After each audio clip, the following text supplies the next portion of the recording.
जली जाए पहाड़ियाँ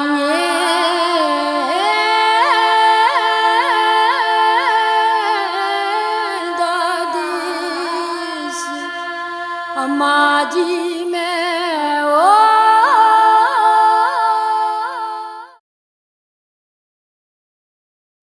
जम्मू डायलॉग्स हमारे YouTube चैनल पर आप सभी का स्वागत है। सावन का महीना समाप्त हो रहा है और भाद्रपद शुरू हो रहा है। मुझे ये दिन भगवान भोलेनाथ की पूजा के अतिरिक्त जम्मू में आंदोलनों का, एजिटेशंस का महीना माना जाता है, ये समय माना जाता है। पहले 1953 के उस आंदोलन में, जिसमें बहुत से लोग शहीद हुए थे, बहुत बड़ा संघर्ष हुआ था, जिसकी परिणति जो है वो परमिट सिस्टम टूटने के से जाके हुई और उसके अलावा तत्कालीन प्रधानमंत्री शेख अब्दुल्ला को जेल में जाना पड़ा। मुझे उस आंदोलन की याद आती है। उसके पश्चात जब देश के अंदर आपातकाल लगाया गया, जम्मू कश्मीर में उसके विरोध में भी आंदोलन हुआ, जिसमें मैंने भी भाग लिया, जेल में गया एमरजेंसी में। उसके विरोध में मुझे 28 दिन इंटरनेशनल सेंटर रखा गया। उसके बाद 2008 का आंदोलन, भूमि आंदोलन, वो भी इन्हीं दिनों हुआ।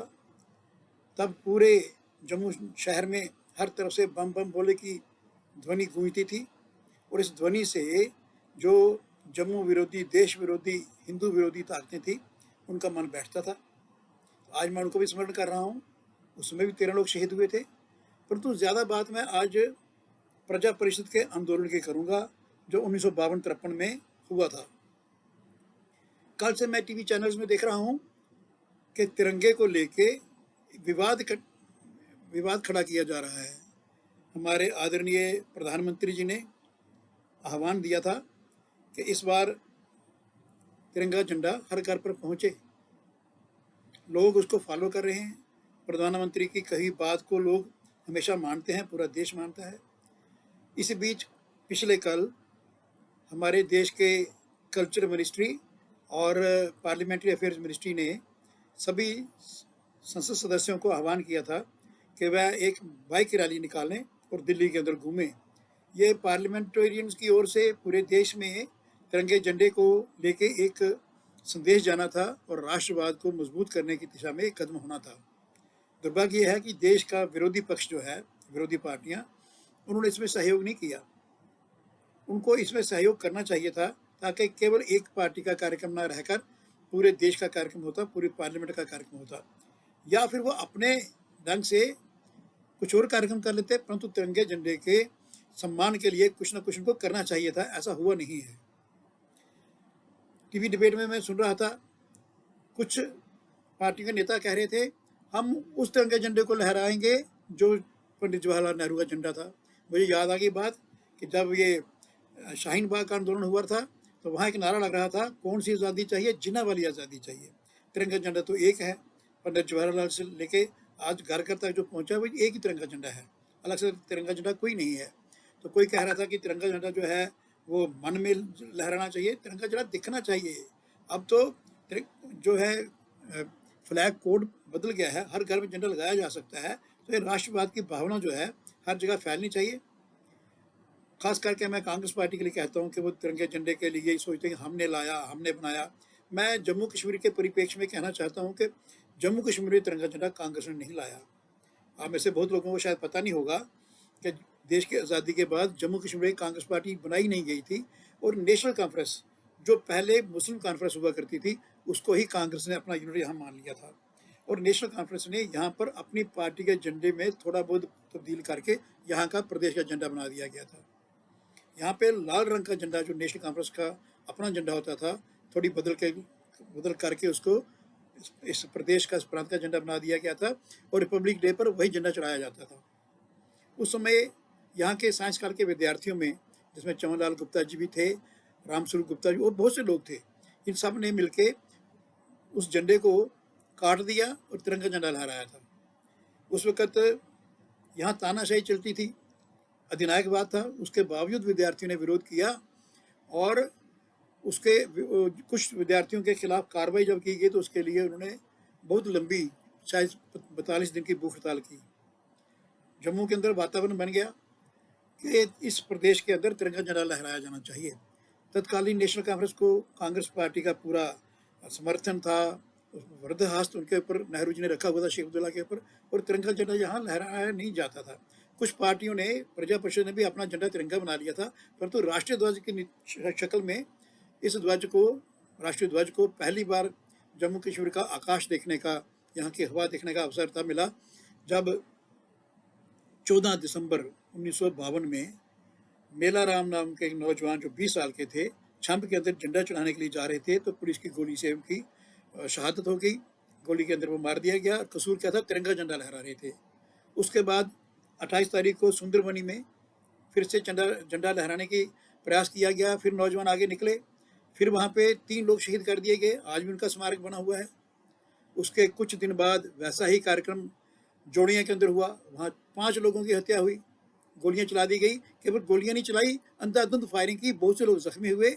और उस जोड़िया के आगे पीछे के गांव के अंदर पुलिस ने घुस के, मलेशिया तब यहाँ एक फोर्स हुआ करती थी जिसमें एक ही तबके के लोग होते थे, उन लोगों को एक घरों को तोड़ा, लोगों पर अत्याचार किया, मारा, भगाया।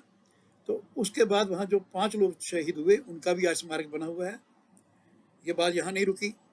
उसके बाद हीरानगर के अंदर मार्च महीने में फिर से तिरंगा झंडा लेके कुछ नौजवान निकले, अपना सर हथेली पे रख के कि मरेंगे या जिएंगे, तिरंगा झंडा लहराएंगे।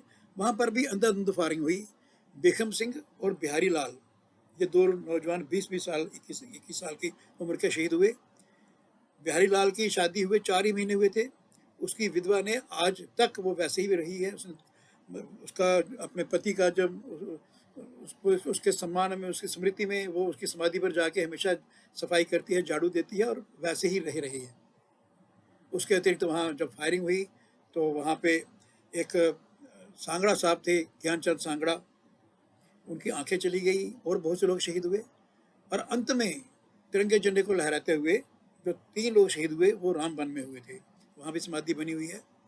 तो मैं ये कहना चाहता हूँ कि अगर कांग्रेस वाले ये क्लेम करते हैं कि झंडा हम लेके आए, तो जम्मू कश्मीर के अंदर झंडा जो है वो प्रजा परिषद लेके आई, और झंडा यहाँ लाने की कहानी जो है रक्त रंजित है, खून से लिखी हुई है, बलिदान देकर लिखी हुई है, तब जाके यहाँ तिरंगा झंडा लहराया गया। अब 5 अगस्त फिर से आ रहा है।